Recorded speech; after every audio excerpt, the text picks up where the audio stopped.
And we are back. Welcome back to Tradmen, everybody. We've got Welcome very special guest. Jason, how you doing, man? Oh, I'm doing pretty good, Mark. How you doing today? So you're back at home finally. We got you anchored. Yeah. You're no longer on the road, right? Yeah, so I don't have a hotel window behind me this time. So I've just got the blank wall behind me. And I've got to quit telling people when I do my little solo episodes, when you're out on the road, I got to quit telling people that you're traveling, because it's like, and here's directions to his house if you feel like you want to break in. And I got to quit doing that. I just got to be like, look, I can't tell you where he is. It's classified. Okay. She's 16. We got a very special guest with us tonight. Amanda Lauer, who is an author. And Jason, you've got her whole bio, and I'm going to let you introduce her after we do our opening prayer, but it's a really exciting show. Something that I think both of us are pretty excited to talk to Amanda about what she's been doing and about her apostolate. But of course, we want to start off with a prayer, and there have been just some horrible things that have been going on in our country. Catholic churches around the country are being vandalized. The Blessed Sacrament is being desecrated. And so we thought that this might be a good opportunity for us to say some special prayers, or a special prayer too, in reparation of the Blessed Sacrament. Now, this prayer that we have here on the screen is from Pope Pius VII, and he granted an indulgence to everyone who, with contrition for his or her sins and with devotion, will say the following act of reparation to Jesus in the Blessed Sacrament. So we invite all of our listeners to join along with us as we pray this prayer of reparation and embark on what I think will be a very edifying discussion. In the name of the Father, and of the Son, and of the Holy Ghost. Amen. Jesus, my God, my Savior, true God and true man, with that most profound homage with which the faith itself inspires me, I adore and love thee with my whole heart, enclosed in the most august sacrament of the altar, in reparation for all the acts of irreverence, profanation, and sacrilege which I may ever have been so unhappy as to have committed, as well as for all such like acts that have ever been done, or which may be done, through God, though God forbid they should be, in ages yet to come. I adore thee, therefore, my God, not indeed as thou deserves, or as much as I am bound to adore, but as far as I am able. And I would that I could adore thee with all the perfection of which all reasonable persons are capable. Meantime, I purpose now and ever to adore thee, not only for those Catholics who adore thee not and love thee not, but also in the stead of and for the conversion of all heretics, schismatics, impious atheists, blasphemers, impostors, Mohammedans, Jews, and idolaters. Jesus, my God, mayest thou be ever known, adored, loved, and praised every moment in the most holy and divine sacrament. Amen. In the name of the Father, and of the Son, and of the Holy Ghost. Amen. Before everybody gets upset, yes, I said Mohammedans, Jews, but I also said Catholics. So everybody just calm down. Okay, we've got a great show. Jason, why don't you introduce our guest real quick, because I'm excited. So Amanda Lauer is the author of the award-winning and best-selling Heaven Intended Civil War series, which include the books A World Such as Heaven Intended, A Life Such as Heaven Intended, and A Love Such as Heaven Intended, and A Freedom Such as Heaven Intended. Amanda also collaborated on the children's book, Dubby, The Double-Headed Eagle, with Archduke Edward Habsburg, Anything But Groovy, a time travel adventure which takes a modern teen and transports her into her mother's 1974 teen life, was released in 2021, followed by her story, Lucky and Blessed, which is part of the Treasures, Visible and Invisible Young Author Anthology. Amanda also Amanda also copy edits movies, screenplays, and is a co-author of the movie The Islands, which earned her and her team the 2020 Red Letter Awards Best Writer Award. Welcome, Amanda. How are you doing? I'm doing great. So thank you so much for having me on. It's a pleasure to be here today. I have to tell you, the show is called Trad Men, mostly just because Jason and I are not that creative. And like the idea is we would be the men in the show, but the show is not just for men or just about man issues or issues relating to men.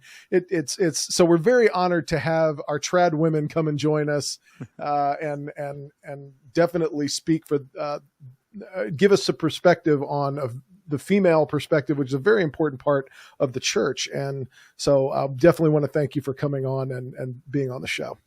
Thank you. I appreciate the offer.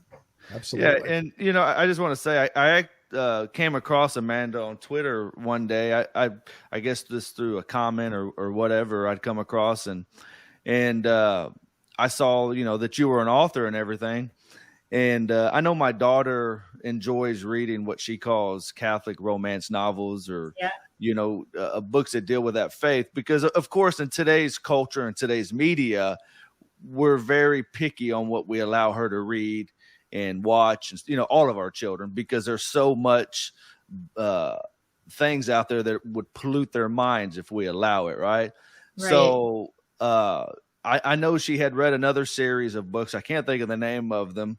And then we came across yours, and she's read the first two. She's on the third, and she says she's really enjoying the series. So, from me as a parent, I thank you for putting out these types of books, this type of media that our kids, can read and have a love for reading and imagination without having to worry about the filth that is in the world polluting their young adapting minds.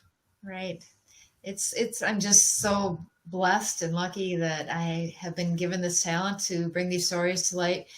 And it's something that the reason I'm writing them is because I'm writing the books that I was looking for. I remember as a teenager being introduced to historic romance, which I love. And there's some amazing authors out there, but they were what was called bodice rippers, if you know what that term means. So they weren't exactly the cleanest things in the world. And I wasn't comfortable reading things like that, but the stories were so compelling. I always thought, I wish people would write clean stories, clean love stories, clean historic novels. And so, one day it turned out to be me. I just made that step and decided I was going to do it with a lot of help from God on the way, and the Blessed Mother, who's my agent, I should mention, give her a shout out. And and once I got the first one out, I thought it was one and done. I thought, I'm a journalist, and I think every journalist has a goal to write a book someday, right?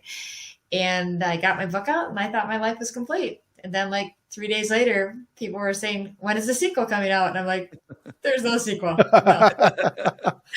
Let me ask you a question, because this is difficult. I mean, to sit down and write a book, or even really a story, is not. I can't even tell you how many books I'm gonna write one day. Yeah. Right.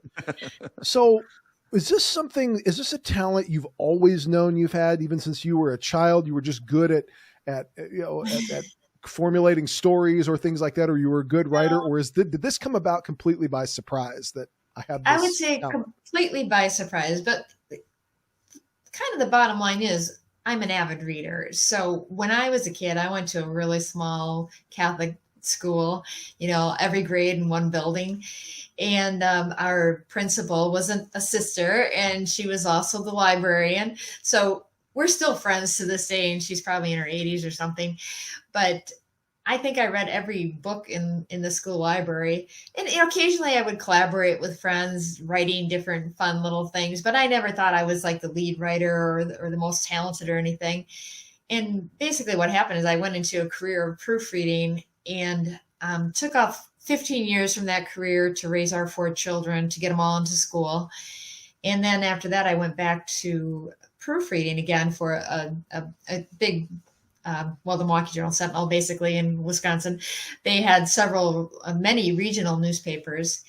And after proofreading thousands of stories, I learned how to write stories, how to write newspaper articles.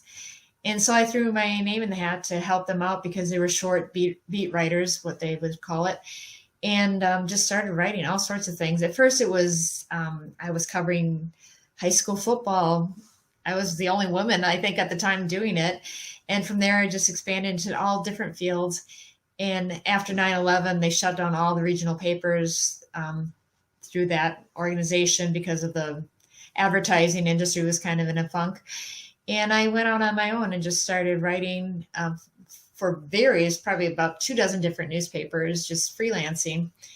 And through that, I happened to meet a girl who was, well, I met her husband. I was shooting a photo of her husband. He's a business owner, and he was telling me his wife was writing a book, and she actually had an agent in New York City. I'm like, oh my gosh, I got to meet this girl, because I always wanted to write a book. And, you know, after learning how to write the articles, I figured I could write somewhat. I had some good talent in it. And yeah, so we ended up getting together, and we actually got coffee once a month for 2 years, and we would exchange one chapter of a book. She was writing a book, I was writing a book. And then so after 2 years, I had a full book. And then then comes the fun part. You think writing a book is hard? Wait till you try to, find someone to actually publish the book that you wrote. That takes years, and you don't have the control over it. That's the hard part. So has that gotten easier as, like, the web and technology becomes more and more accessible, or is it still the same challenges of? Well, yeah, technically it's easier because it's way easier to find the people who are the publishers. And to tell you the truth, how I found my publisher eventually was, I believe it was through Facebook. I just kind of threw it out there. I have written a Catholic-centric Civil War novel, and I'm trying to find somebody who publishes Catholic fiction, which is not easy to find. It's getting a little easier now, but back when this was published in 2014, it wasn't that easy. Luckily, someone, and I don't even remember who this was. I wish I could thank them. I just don't remember who it was, but they introduced me to a gal named Ellen Gable, who her and her husband own what you'd say a boutique publishing house. She's from the U.S., but he's from Canada. So when they got married, she moved to Canada, and they opened this boutique Catholic publishing house. So they publish Catholic fiction. And it's kind of even a more interesting story too, is how I got into the YA, which is young adult fiction. When I wrote that Civil War book, I thought it was just for adults, even though I wrote it clean, not a lot of violence or anything. So really anybody from middle school and up could read it. But there happened to be this huge Catholic, it's called CALA, C-A-L-A, the Catholic Arts and Letters, this huge award that they give out every year for Catholic books. And my book had been entered into this contest in the adult, well, it was going to go into the adult range. And then my publisher, another person she was publishing, had a book also in the same category. And she's like, I don't want my two people going head to head. She said, we're gonna call you a young adult author now. I'm like, oh, okay. Sounds good. So coincidentally, we both did end up winning. So I got the Catholic Arts and Letters Award for young adult fiction for the year 2016, which is, that's excellent. It's beautiful. I'm so proud. I mean, the competition is fierce, so I'm very, very happy that I got the award. So, but yeah. So let me. Go ahead, Jason. No, because I have questions too, but I'm going to wait. So just a couple things, a couple questions for you. But I guess I'll get to that part later. So my two questions to you, as I kind of want to get into your series, Heaven Intended series. I know that your faith is part of the book, along with the historical fiction of the Civil War. What inspired you to do a historical fiction in that era? And then as a follow up to that, in these books, why is it important to you to include your faith? Because you could write a historical fiction and not include any faith in the book, and it still be a fine, clean, book that young children can read. So why was it important to you to include those aspects of your faith? Right. So your first question is, why did I write from that era, like the Civil War or something, I believe was the first question. Yes. Yeah. So basically I had met a gentleman when I was writing for a newspaper, and he had just a house full of memorabilia from the Civil War, including a picture of his great uncle. His great uncle, not only the picture, but letters he had sent home during the war. I mean, he was a true American hero. And he told me the story about his uncle's experiences in the war. And ever since I had heard this story, and that was probably back in, it could have been like 2004 or something, I always thought someone needs to write this gentleman's story. It is such an incredible story. It's so inspiring. And then I've seen so many, movies, read so many books. I've never seen a story like this. It was so unique. And so I always had that in the back of my head. And I love history in general, but particularly Civil War history, World War I, World War II. I haven't written in those eras, but I would like to someday. So when it came time to pick a subject to write about, and I was kind of under the gun because I had to meet this gal for coffee at 1:00 in the afternoon. I had known about this for 6 weeks, typical writers, right? And I had nothing in mind. So I was like, okay, it's going to be this Civil War book. At least I have a little bit of the real story to go on. I don't have to completely make it up. So that's why I ended up doing that. So now to go back into why I chose to bring the faith element into the story is because, my faith is my life. And I felt comfortable writing in this genre because it's what I knew. And like the book was even rejected by traditional publishers because they were like kind of astounded that there was Catholics in the Civil War. Like it was news to them apparently. And they asked me if I would change it to something more traditional. Most of them are like Baptists, things like that during the Civil War. And I said, I can't. This is a real, like the priest in this book is a real priest who was so instrumental in saving so many lives in the Civil War. I can't just completely write him out of the book. And so, but as far as like kind of weaving the Catholicism into the book, I didn't make them, these people are very normal people. They're not preachy. They're not trying to evangelize per se. They're trying to be the best Catholics they can be. And they're trying to be a better version of themselves every day, as we say. And so it was just natural for her, like to have the rosary that this young lady was volunteering at her uncle's Civil War hospital. And she would just always carry the rosary on her, and she'd be praying as she was doing her duties. And like the gentleman that she, kind of falls for, she sees that he has a crucifix on a chain around his neck. And she realizes that he's Catholic. She knew it. And so the interesting thing is that they are on the opposite side of the war. They didn't even know it at the time. Well, he knew it. But when she was tending him, this gentleman, when he was injured, she thought he was a Southern soldier. She was from the South. She was from Georgia, Atlanta. And she thought she was just taking care of another Southern soldier. She didn't realize he was actually from the North. Not to get too much into the story, but basically what this gentleman's story, the true story is, this gentleman was from the North. He and a buddy went down to Texas in 1859 and bought ranching land to start ranching. And when the war broke out, they were supplying meat to the Confederate troops because they did not want to fight for the South because they were both from the North. And Nathan, his younger brothers, were actually fighting for the North too. He knew that. So he did not want to be shooting at his own brothers. So they supplied meat until 1864, and there was a terrible outbreak of the measles. And so on both sides, they were conscripting men against their will to fight. So he and his ranching partner, Dominic, were rounded up with a whole bunch of other guys from Texas, and they were shipped off to Tennessee to replace this regiment. And both of their goals basically was to escape the Southern Army to get to the side of the North, which is way harder than you can imagine, because you're wearing a Southern uniform and you're trying to walk into Northern camp. They're not super friendly about that. They have a tendency to fire first and ask questions later. Sure. But yeah, so he ended up being injured when he was still fighting for the South, and that's how they met originally. And when she finds out that he's not actually a Southern soldier, the sparks fly.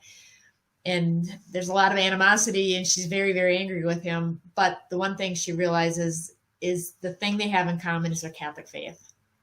And they have to depend on that. They have to create that common ground to save each other's lives as the war goes on. So I don't want to give you too much more away. You have to ask your daughter. She read it already.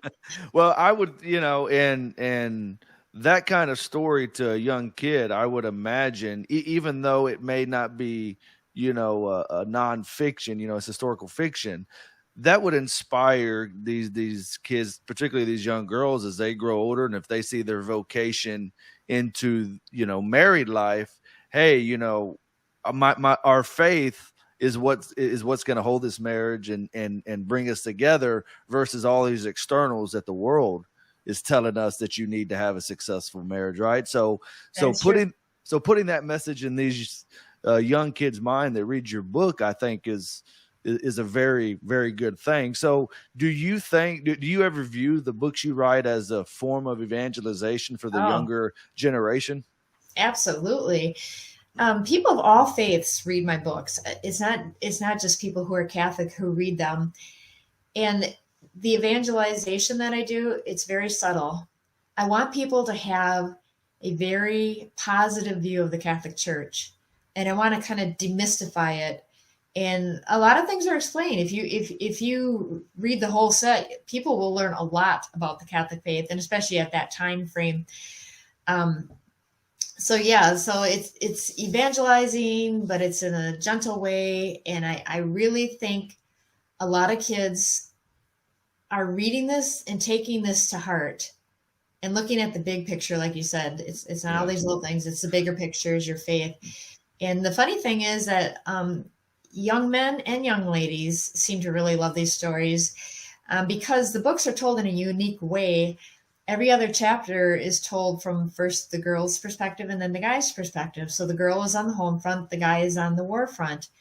And you're only in two people's heads in the whole book. And so every other chapter, you're switching heads and going back and forth between the guy and the girl. I think that's why these appeal to young men and men in general, too, because it's very interesting to see what they were going through, what their life was like to be on the war front, and how they were both growing as the time went on, as the war went on. So, well, there's two things I want to bring up. One, I'm a Civil War nut, so you had me right away with the subject matter here. But the second thing is that I have found in literature, when you get rid of the sort of the titillating extras, the violence, the sex, the things that are just sort of to appeal to our more base instincts.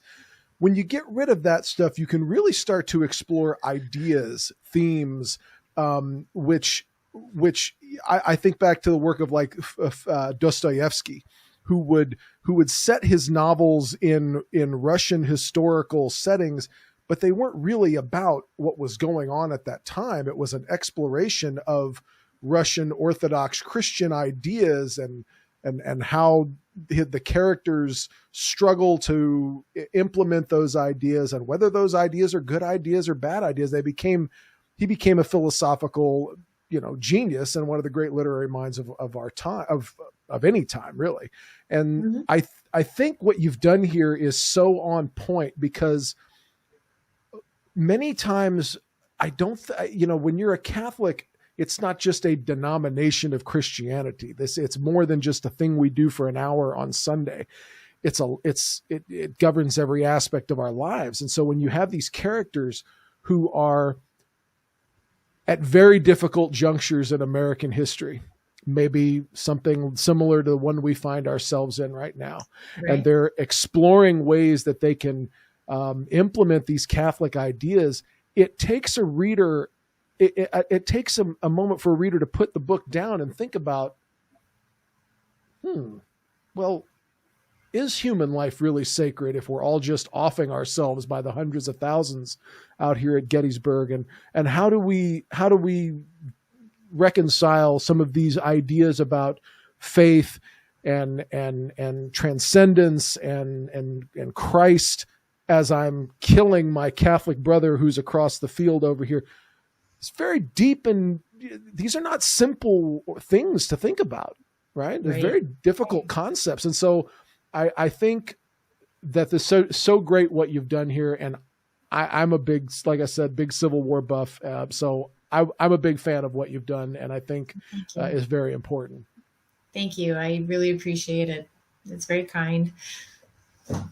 Do you in your experience in writing these things, have you found that it's the ideas that really, I hate to use the word ideas because you could talk about a lot of different things, theology and philosophy and things like that. So I'll just use the word ideas as a summation of all these things.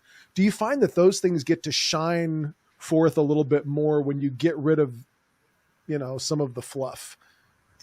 Well, yeah, for sure. Because, like you said, these stories, I mean, a love story is a love story. And if it's a classic, a beautiful love story, it can be set in any era.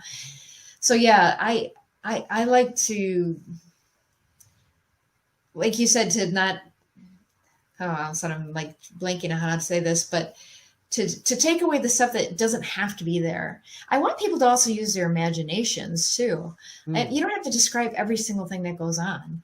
And I like people to kind of learn and grow from these books too. And I will say there's a lot of learning. I try not to make it like it's a history lesson or something too, but I want people to learn more about even the Civil War. It's not black and white. It's not cut and dried.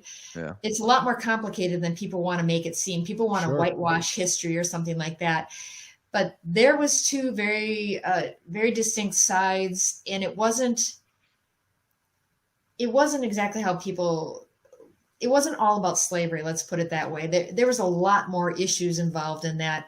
And so I really want people to read and learn and to dig into history more. Maybe find some stuff out on their own that they're not getting in a typical history book in a class or something.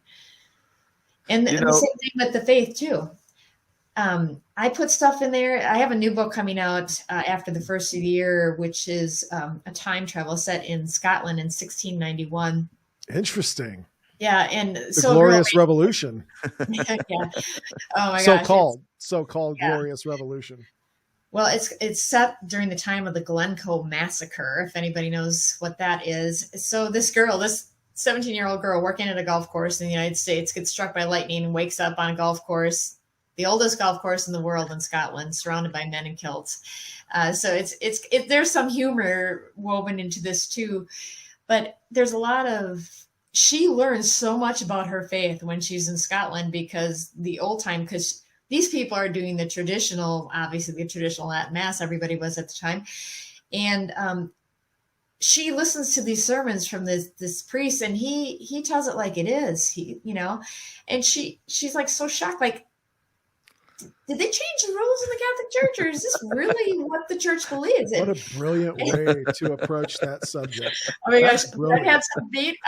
I've had a bunch of beta readers reading it, and like one person who read it is of a different faith, and she's like, is that really what the Catholic faith? Oh, like, you might want to just tone that down. I don't I'm like, interesting. I don't want to tone that down, but thanks for the advice. I'll think on it. It really is what the Catholic Church teaches, even to this day, even though it kind of seems maybe it's old fashioned. But it seems like your book did what I was talking about. I mean, it's not just this is what the Catholic Church teaches and this is what you ought to look. Some of the ideas that the Catholic Church proclaims do make people say, go back and read the Bible. The earliest apostles, 90% of their dialogue before the resurrection was, shouldn't we tone that down a little bit? Oh, yes. That's 90% of the dialogue between the apostles and our Lord. So no, I think that was her takeaway, means that she's having to think about these ideas. And she's learning that, the Catholic faith is an unchanging faith. It's 2,000 years of steady faith, where the faith just doesn't go with the ebbs and flow of what's popular at the time, And whether you're liberal, whether you're conservative, whether you're Republican, Democrat, whatever, something about the Catholic Church is going to challenge you to rethink the way you thought about something. I don't care what it is. There's something out there that Jesus hates all the people I hate and he likes all the people I like. And that's just you making God in your own image. That's not, and then when you're exposed to the actual Catholic teaching, there are going to be times when everybody will say, oh, that's going to be hard.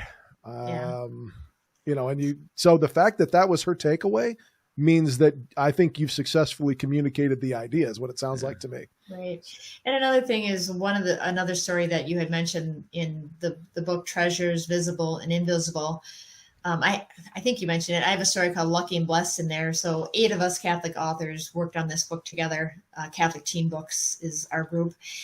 And it's set during 1540, during the time of King Henry VIII, and the dissolution of the monasteries, and how this young man is studying in a monastery. It's destroyed. He's homeless, and a young girl is also being called to the court of King Henry VIII.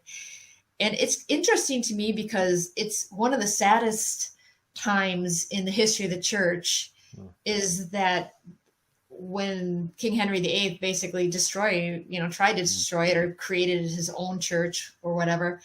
And it's interesting to me because some other religions actually celebrate that day.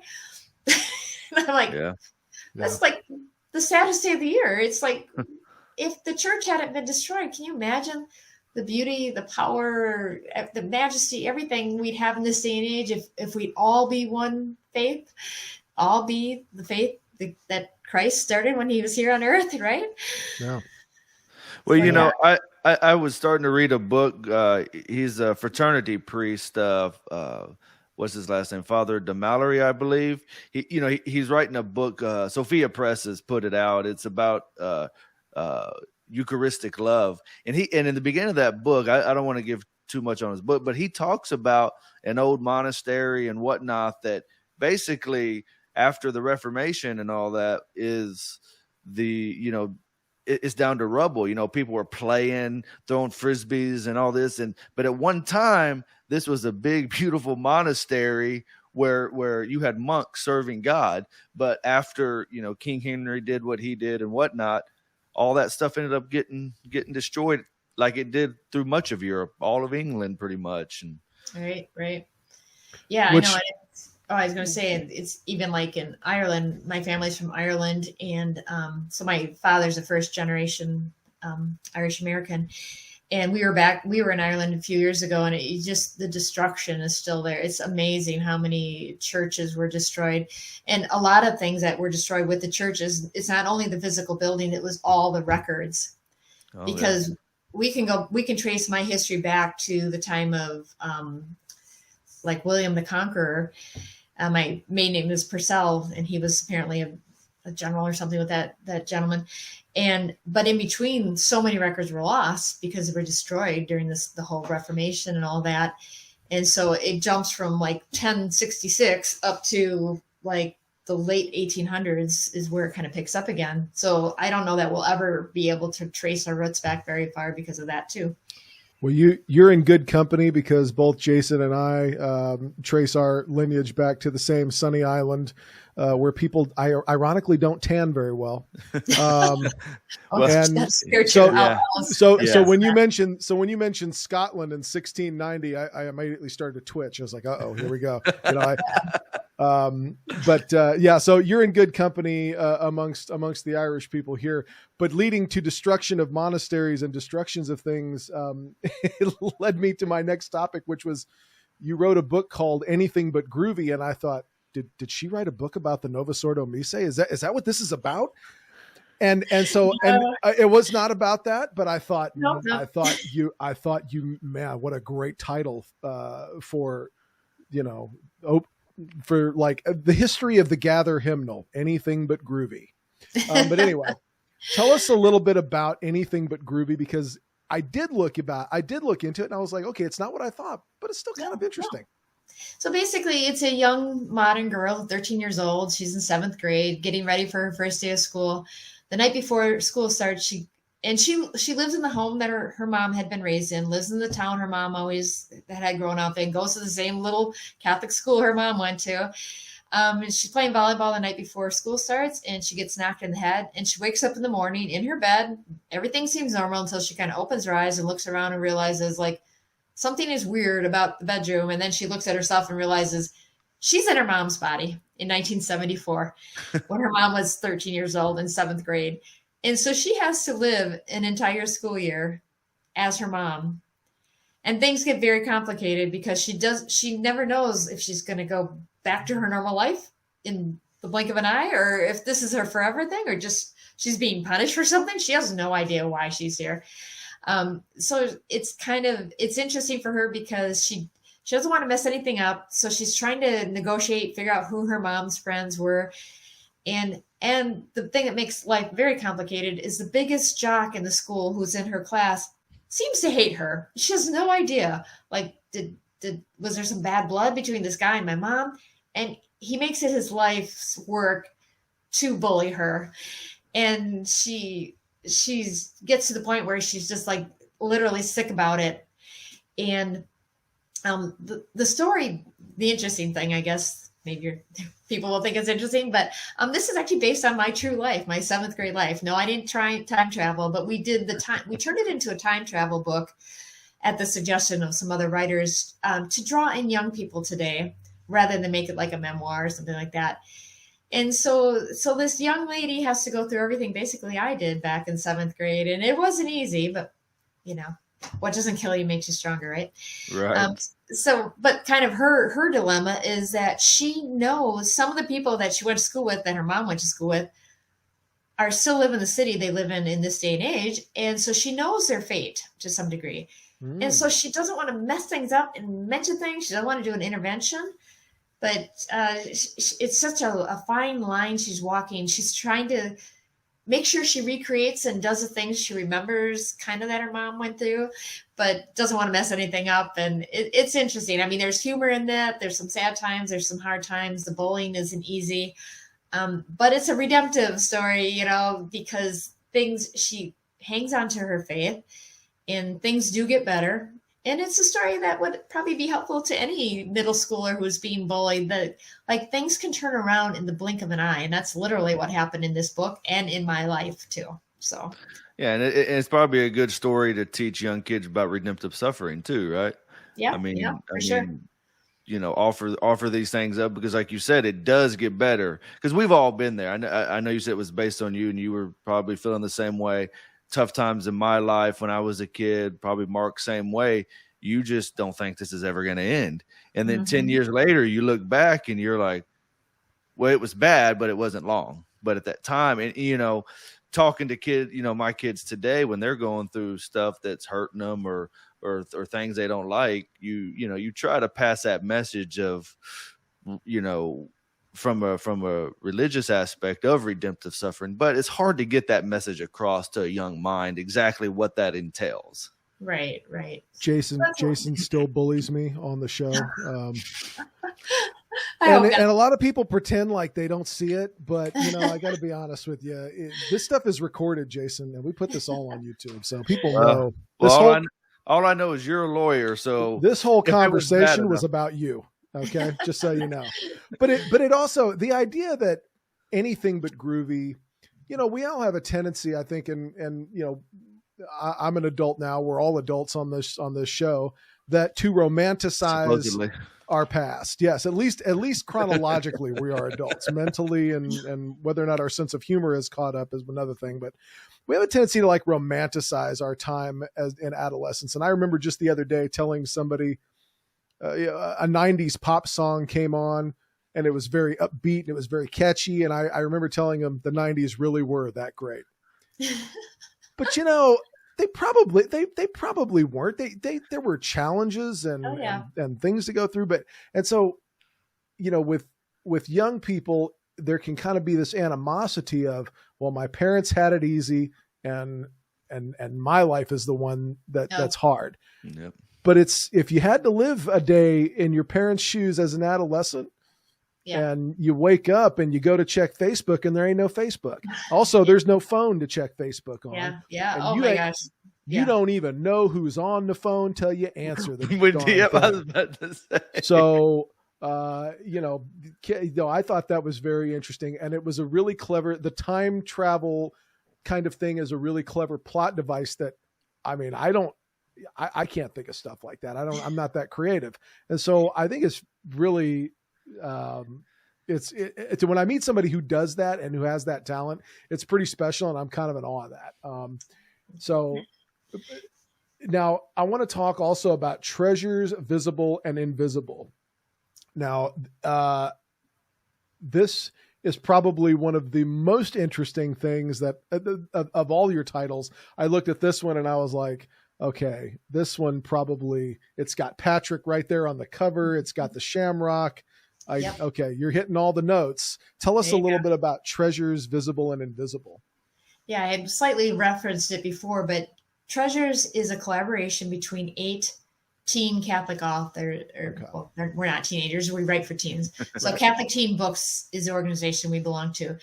8 of us collaborated on it. And the story is about a relic that St. Patrick found during his lifetime. It was a piece of stone that was shaped like a shamrock. And this relic travels through the centuries. And so each of us writers picked a century, and we told a story about how that shamrock got to that place. Wow. And how it affected the people who found it. And so, like I was saying, my story picks up in the year 1540 during the dissolution of the monasteries, the Reformation, King Henry VIII, this young man and this young woman. The young man, when they destroyed the monastery, he found the relic had been stored at that monastery in England. And he ends up sharing it with this young lady. And it's only a short story, but it's actually there's going to be a full-length story about it. Not sure when I'm going to start writing it because I have several other things on the docket ahead of it. But it's a really neat, the whole collaborative effort was really neat because I picked it up from another writer. So his story had to end where my story, so the connection could be made. And it goes not only from the time of St. Patrick, it goes all the way into the far futuristic. Wow. Because some of the writers in our group write that genre. The people who are the writers in the Catholic Teen Books and Catholic Writers Guild, we write everything under the sun, but we all kind of work with the same guidelines. So because we want to have our books one of the biggest honors is to get the Catholic Writers Guild seal of approval. And we want that seal of approval. So we follow the guidelines, and we make sure, like most of my books, I will have priests read them just to make sure that I'm saying everything correctly and I've got all my facts straight, which is actually great because a priest that I know, he actually says that I'm his favorite Catholic author, fiction author, not traditional, but fiction. And I'm always like, that's a pretty huge compliment. That is a huge compliment. Yeah, and that's very prudent on your end because it shows the care that you have in making sure that you're transmitting what you're saying about the faith correctly. To me that shows some very good wisdom that not a lot of people have because we all rush things out. Me and Mark on here sometimes we'll say stuff without necessarily thinking it through. That's why we're always give the caveat when people listen to our show.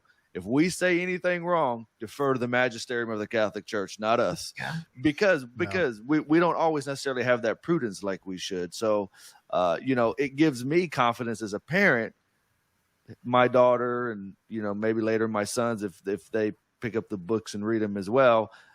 You've taken the time to make sure, hey, I don't have to worry about correcting an error that they were taught in a book. That I told them, hey, this is a book you should read. Right.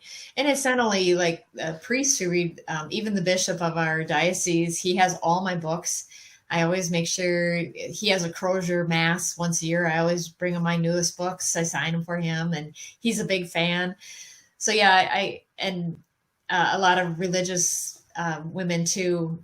Well, my principal she's retired now, but I make sure she gets copies for their library. And my husband's aunt is a religious sister, so she gets a copy. And then my favorite teacher from 7th and 8th grade, she's retired as well, but she's a religious sister. They're all with the same order in Manitowoc. And so they all get copies of my books every time I have one out. And they're kind of big fans too. It is so important, I think. I mean,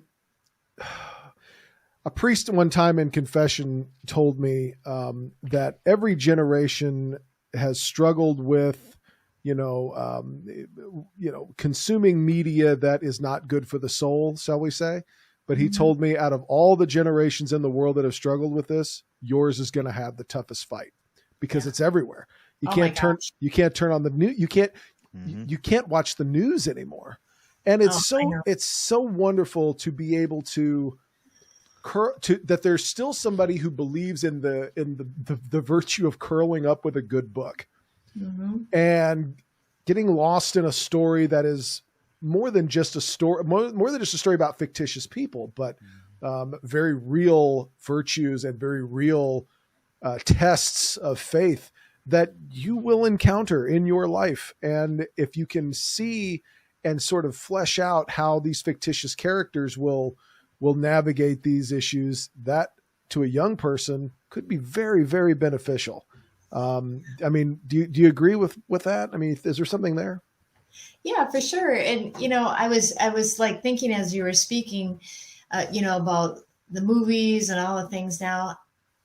I have a dream of bringing this Civil War series to the big screen, whether it's a movie or a limited run series on one of the streaming channels. And by chance, some very big studios have approached me. I haven't approached any because I went. Interesting. Awesome. I know, right? But here's the thing I have said since day one. I pray to God every day. I say, if you want this to happen, just show me a little stepping stone today. I don't have to have the whole thing. Just show me a little step so I know I'm going in the right direction. If this isn't supposed to happen, throw a huge roadblock up so it doesn't happen. So even today, I just was in contact with it's probably one of the top 5 biggest studios in the nation. And we'll see where that goes. Hopefully setting up a Zoom call with the bigwigs there.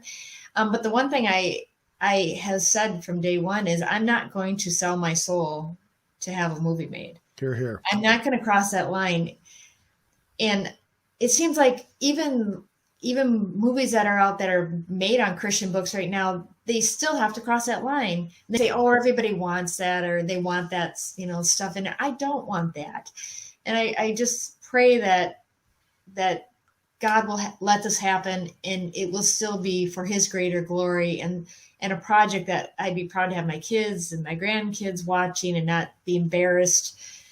And so we'll see where it goes. If the right people, offer me a contract and it's meant to be, it's going to happen. But I'm ready. I would be willing to walk away from the whole thing if I can't have it done in a way that feels moral to me and aligns with my values. Yeah, you answer to bigger people than studio executives, and I do too. And you're absolutely right. I mean, I'm reminded there's a Vatican Inter Mirifica, which was one of the documents of the Second Vatican Council on social communications. And it was written by Paul VI, and he says, to instill a fully Christian spirit into readers, a truly Catholic press should be set up and encouraged. And such a wide, whether immediately fostered and directed by ecclesiastical authorities or by Catholic lay people, should be edited with the clear purpose of forming, supporting, and advancing public opinion in accord with natural law and Catholic teachings and precepts. It should disseminate and properly explain news concerning the life of the Church. Moreover, the faithful ought to be advised of the necessity both to spread and read the Catholic press, to formulate Christian judgments for themselves on all events. I mean, that's essentially what you just said is what you're doing. And so you have a mandate from the Church to continue in your work. And I know that Jason and I are going to be adding that intention for a possible film series. We're going to be adding that to our rosary intentions as well. Definitely. And appreciate that. And the interesting thing is you talk about you're not going to sell your faith just to have a movie, because it is kind of disappointing today. You'll see some Catholic films, even with Catholic actors or actresses on there, and they're doing things that, in my opinion, it shouldn't be done. If to promote the faith or whatnot, because there's films out where they use God's name in vain, they curse and all that, and I know that they're trying to get a point across, but to me there's also a line that you draw. Okay, I understand that maybe this person acted this way or did this thing, did these things, but like you mentioned earlier, you don't need to spell it out word by word for them to get the picture of what's actually going on. So for me, I really like the, you know, that you're willing to stand firm to say, okay, I'm going to do this for the greater glory for God, for one, and two, I'm not going to sell myself out, sell my faith out just to get the book, because I'm nobody's judge, but I feel like too many people in the Catholic media do that, and then of course it hurts us in our evangelization efforts with our friends and families, because they say, well, so-and-so's a Catholic, look how they're acting, and how can you justify, oh, well, it's just a movie? Well, they're saying those things. They're doing those things. Yeah. So it makes it harder for us to say, no, well, that doesn't represent the Catholic faith. Yeah. Well, you could extrapolate that out and talk about politicians who are absolutely Catholic in name only, I guess you would say, because they say they're Catholic, but it's like they certainly aren't following the Catholic teaching, which is discouraging. I wish they would not even say they were Catholic, because it just smears the Catholic name, I think, because people are like, absolutely. If that's what Catholic is, I don't want any part of that. I want people to see the joy of being Catholic. That's what I try to do in my life. And I'm trying to set a good example and to show people what a beautiful faith this is. And it's actually better if you follow the rules, because they were set up for a reason and they all have meaning. They weren't just, random things thrown out there. So, yeah. I was going to ask you, in terms of Catholic authorship that you've read over the years, who are some of your inspirations? And I mean in terms of authors that have disseminated their faith through fiction, right? Because there's a lot of great nonfiction authors out there, and maybe too many to name. But who are some of your inspirations that you look back on as being people that really formed the way you approach the idea of Catholic fiction? To tell you the truth, when I wrote my book, I didn't know there was such a thing as Catholic fiction. Mm-hmm. I didn't know there was a genre. I hadn't read any Catholic fiction. I wasn't aware it was out there. But since joining the Catholic Writers Guild, these authors that I work with are unbelievable. I mean, you hate to start naming names because you're going to forget somebody. I have all their books are all on the shelf behind me. But like my editor, Ellen Gable, I love her book. She has a whole series about World War I. My friend Leslie Wall writes these teen books that I just adore. They're so fun. Carolyn Asfalk. Oh my gosh. Like I said, now I'm not going to remember. If I turned around, I could literally read you all the titles behind me, because those are my favorite books. Pardon? Were you a Chesterton fan? No, not to say I don't like him or anything, but I just hadn't really read his stuff. If you ever get a chance to read the Father Brown mysteries, well, I've heard of them for sure, yeah. And there's an excellent BBC television series dramatization of these mysteries. Great Catholic media for consumption by all. All my Tradmen listeners, you're not going to get any bad stuff in either the books or the films, but he does exactly what you're doing, which is it's a dramatization with fictitious characters. They're solving a murder mystery, but in the process, they're exploring ideas about faith and philosophy from a uniquely Catholic perspective, and it's just a very interesting thing. So if you ever get a chance, check out G.K. Chesterton's Father Brown mysteries. I really enjoy those. Yeah, that's great. Thank you. I wanted to make a comment, because Mark earlier kind of sped past before I got a chance, but it's still he's bullying me again. He's bullying me again. Everybody take a look. But it's still on my mind. Going back to your Civil War historical fiction, I find it, and you mentioned how the editors at the time were trying to tell you, well, maybe not include your Catholic faith, because they were surprised that there were Catholics living in America, particularly the American South at the time, right? Yeah, and Irish Catholics, let's put it that way. Yeah. So I find it interesting that there is a Catholic historical fiction set in the Civil War era in the U.S., because we know during that time, for one, there wasn't a lot, because this is overall a Protestant nation historically, right? Two, the Catholics at that time, because Mark knows what I'm talking about. We have a lecturer at our Knights of Columbus who's a history professor, and we actually went through for a while. He did a series at each meeting on discrimination against Catholics in the U.S. And I remember during that time him even talking about it, about the discrimination that Catholics have historically faced in this country. And, you know, I guess in recent decades, maybe it's not as bad. Looks like it could pick back up here with everything that's going back on. But I know when I first came across your book, that was one thing that really stood out to me. I was like, historical fiction in the Civil War about the Catholic faith. That's something you don't see every day. Yeah. And I should mention too, I mean, some of these, a lot of history and real people are woven into these books, but one is Father Thomas O'Reilly from Atlanta.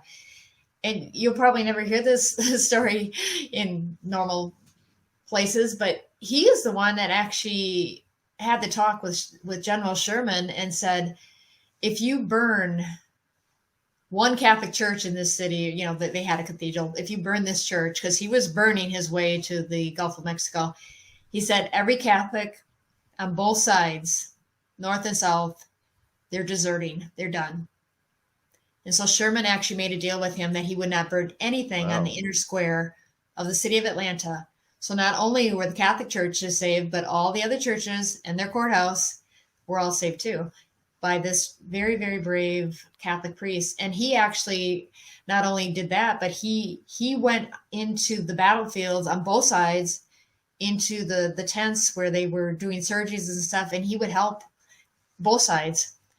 And so, yeah, people just don't really hear the stories about these people. So it's kind of my job. The Catholic Church is full of fascinating stories and heroic individuals. It's like you'll never have enough time in one lifetime to come across the beauty and heroic actions of men and women in the Catholic Church. Oh, yeah. I just thought of an example of historical fiction about a group of Irish Catholics in the Civil War. Gone with the Wind. Exactly.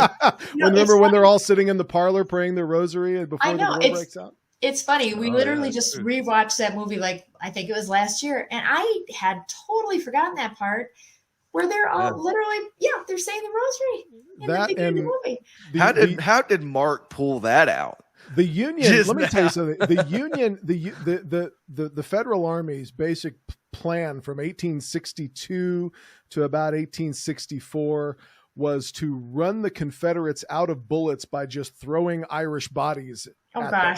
Okay. So the idea that Catholicism didn't have anything to do with the Civil War, because the Union won the war, you're welcome.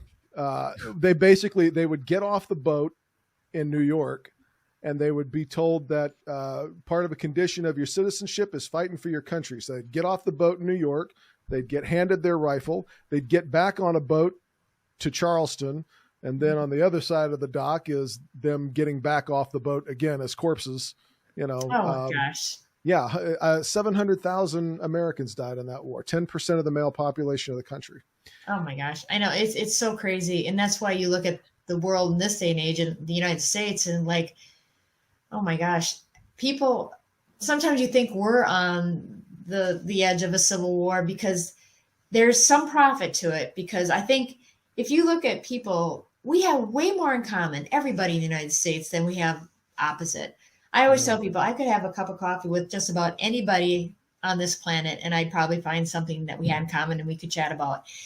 But there's some reason that people are driving that wedge between people in this country to create that animosity, to fuel the fire, to make people mad at each other and angry all the time and scared and all this stuff. It's artificial. Somebody's doing it, and I don't know why, but I'm assuming it's for money. There's money to be made in war. I understand that. It's unfortunate that that's how it goes, but I want people to read these books and learn from them that there's a better way. We just need to find that common ground and get rid of that noise around us that's telling us that we're all different, and we're all this and we're all that, and find that common ground. If we're here, we're Americans. Let's use that to start. That's a recent blog post that I wrote for Tradmen, which contrasted our current situation with the way Americans felt during the time of the Civil War. And you know, and it's one aspect of it's one way to look at it. It's not the only way to look at it, but I did see the similarities. And so there are lessons that are valid to be drawn from that. Like I've often said, the great historian Shelby Foote once said that the Civil War defined us. And I take exception to that by saying that the Civil War defines us. It continues to define us. It made the American, the American Revolution separated us from Great Britain, but the type of nation that we were going to become, that was decided during the politics of the 1860s. And I think a lot changed after that. Yeah. I think all American politics is a continuation of the politics of the 1860s, the politics of the Civil War. And it's sometimes horrifying what Americans don't know about that war. And you can't know it all, because there's so many great stories and interesting little side stories about people that came from that war. But I loved that you picked that as the backdrop of this series, because I thought, man, there's so many great moral extrapolations that you can make from that period in American history. For sure. For sure. And I should mention book 5 is on the docket. I've just literally yesterday typed the first words. Heaven Intended Series, book 5. Outstanding. I hope you'll come back on the show and talk about it with us. Yep. How many books do you plan to have on that series? I'm not sure. This could be the last one in this particular Civil War series, because I have numerous things on the agenda. So I'm debating if I do Civil War again, I might pick a whole different group of people to do it. We'll see. But you never know. God gives me this inspiration. And like I said, the Blessed Mother, I have a statue here. If I keep pointing to her, she's standing next to me. I feel like she just helps me, and I pray to her a lot and ask for inspiration and ask for her prayers to, keep me going and go in the right direction and do what God wants me to do with my life and my writing career. Can't have more powerful a more powerful prayer than that praying for you. Mm-hmm. AmandaLauer.com. That's AmandaLauer.com. And we're going to have links in the description. I want everybody who's got kids, if you don't have any kids, but you just like to read cool books and you like to curl up with a good book, you're somebody who still finds value in that, go check out this woman's work. I mean, I'm very excited, and I think that you're doing a lot of, you're bringing the faith, I think, to a lot of people who may not otherwise have encountered some of these theological and philosophical ideas. And we don't know in our lifetimes how all that bears out, but what a great grace at the end of time for our Lord to show you all of the ways in which your little books helped somebody or brought somebody to the faith or helped them approach a moral or ethical conundrum of some type, and how to look at it in an authentically Catholic way. And I'm very excited for you and what you're doing. I really hope you'll come back on the show and talk about your new books with us. Yeah, for sure. I think I'll have 3 new ones out next year, because I'm in the process of working. Some are already at the editors and publishers, and some are in process, but always working, going to keep doing this. This is what I can foresee doing the rest of my life. I do write for a Catholic newspaper, and I write for 2 business newspapers that happen to be Catholic owned. So I do that too, but really my heart lies with the books, because I just feel like this is touching so many lives. I get the feedback I get from people is it's so heartening. Yeah. So I have to thank you guys for, having me on and introduce me to your friends. No, it's definitely been an enjoyable conversation tonight. Before you do go, I do kind of want to, Mark didn't bring up one of your writings, and it's kind of off topic, but I think it'll be an interesting story. I don't know if Mark's heard it before. So Mark, we share a mutual friend with Amanda, Trevor at Tridentine Brewery. She actually wrote it. I was just about to bring up Trevor. How interesting. She wrote an article on his Family's Brewery. And it's an interesting story about how you even met him, what event you met him at. So I thought I would let you share that story with any listeners. Thank you. Please do. Yeah, so I'll try to make a long story brief. So about 2 years ago, a friend of mine said something on Twitter like, "Oh my gosh, an archduke, his daughter's reading my books. You know, she's a teenager." I'm like, I got to figure out how to get in touch. I don't know any archdukes, right? I got to get in touch with this guy and like say, how can I, and a great Catholic, I'll tell you that. He's the ambassador to the Holy See for Hungary. And so I introduced myself to him through Twitter, and I said, I will send your daughter every book that I've written. And he's like, oh no, I want to support Catholic authors, because he's an author himself. And so he ended up buying all my books for her, and she is one of my biggest fans. And so when I heard that Archduke Edward Habsburg was going to be in the United States last October 21st, because Blessed Karl, it was his feast day, and there's a shrine in Washington, D.C. where he was going to be speaking. And so my husband and I actually met with him the day before. We went to the Hungarian embassy, and I brought along 14 books from 14 different Catholic teen authors to give to his daughters. And we took him out for lunch. It was so much fun, because he's like, I want American food, you know? And so he wanted to try buffalo chicken wings or buffalo chicken sandwich. Sure. So we found this cute little restaurant right downtown Washington, D.C. within, you could see the Capitol from where we were sitting.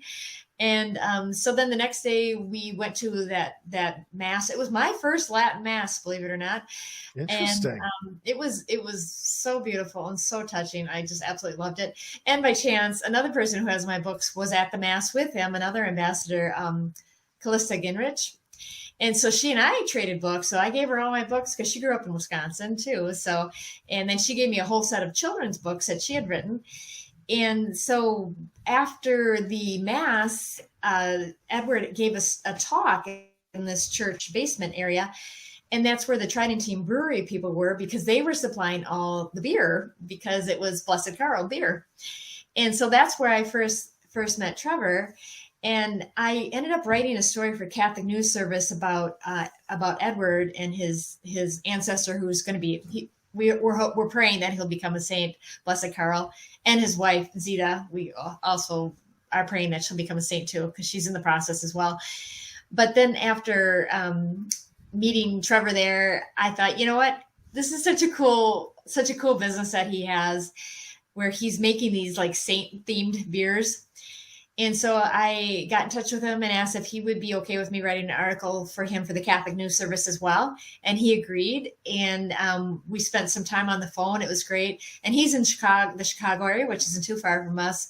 So we may actually connect this summer, because the Catholic Marketing Network and Catholic Writers Guild has a huge convention in Schaumburg the last week of July. So I'm hoping we can connect there and say hi again. But he's just a great guy. Oh my gosh. I love following him on Twitter. He's always got very insightful things. He's such oh my gosh, he's on fire for the Catholic faith. So we have a lot of respect for Trevor and his family, and we're definitely big fans of what he's doing as well. And Mark, I'm assuming you could put a link also in the description of the article she wrote on Tridentine Brewery. Definitely will. And I was just thinking an article link too for if you do Edward Habsburg, October 21st, you should be able to find the link to his article too, because his is interesting. To have somebody in your family that's going to be a saint, that's pretty cool. Well, I was actually supposed to be in Hungary this week for work. Oh. And I'd never been, and I was like, because I'm a convert to Catholicism back in 2018, so I was kind of like, that'd be a cool country to go to, explore, but some other things came up, so I ended up not going. But anyway, I kept him behind so we could do this, so we could do our podcast. I got tired of him being on the road, man. There you go. Yeah. Hey, someone's got to crack the whip there. I'm tired of being on the road, to be honest. But Hungary, I would have made the exception. Well, as you were telling that story about, I kept thinking, 1 minute you're sitting there thinking, I've got this idea that for a story about a Catholic person in the Civil War. You went from that to having lunch with the ambassador to the Holy See of Hungary, and I just thought the Holy Yeah. Ghost will get you into trouble. Oh my gosh. Quick. Well, it's funny because he's actually like when I was there, everybody addresses him as like Your Royal Highness because like somebody, I don't know if it's a great uncle or whatever, was the gentleman who was assassinated that started World War I. Right. So Franz Blessed Ferdinand. Karl's father was Franz Ferdinand, I think. I'm hoping I'm getting that name right. Archduke Franz Ferdinand. There you go. And so that Archduke is related to the Archduke I know. So yeah, it is kind of crazy. And my husband always says too, as far as like with this, whether it's going to be a movie or whatever, he said, don't bet against Amanda because when she gets something in her mind, she goes for it all out. And of course I have, the Holy Spirit on my side. I got the Blessed Mother. I've got Jesus, God, it's all good. I've got the right team behind me. So I think I'm in a pretty good spot here. This podcast was basically two guys who were upset about Tradiciones Custodes and wanted to yell about it into the internet. We didn't think anybody was going to listen. We didn't think anybody was going to care. We certainly never thought we'd get guests. We didn't think anybody's going to be interested in that. But, and I've said this before on the podcast, the new evangelization is not something that the Pope and the bishops are going to do for us. Mm-hmm. Unfortunately, for the most part, they don't even really appear to be particularly that interested in it. So it's going to be up to the lay people. And before you're thinking, well, but I don't have a doctorate in theology. I'm not a professional catechist. I'm not these things. Go with where your strengths are. If you're a writer, write. Some of y'all bake better than anybody else. And you know how to make these really artistic cakes. And you think, well, that can't be part of the new evangelization. Wrong. God gave you all talents, and it's up to us to figure out what those talents are and then put them in the hands of Christ so that he can make something great out of it. And I guarantee you, if you're sitting there thinking, well, I don't have any talent, start praying because God has got bigger plans for you. And you're part of this new evangelization. You're called to be a part of it. And I think one of the things that our show, I think, is always focused on is different ways that average lay people are utilizing their talents to be part of this new evangelization. And Amanda Lauer is absolutely part of that. So thank you so much for coming and being on the show. Jason, I'm going to give you last thoughts here, my friend, because you've always got the good parting thought, and I never do. I never know how to close these things out. I think I've got the worst one. Did you hear my pitch on the trivia show the other night? Terrible. What was your pitch? I can't even repeat it. It was fantastically terrible. Anthony, so there's a trivia show. I don't know if you follow online. It's So You Think You Know the Faith. It's from Avoiding Babylon is the web YouTube channel. So roughly every Friday and I think even Wednesday, they do like a Catholic trivia show. Okay. And it's actually a fun show to watch. We've been on it, and it's a fun show to participate in because you can even participate in the chat.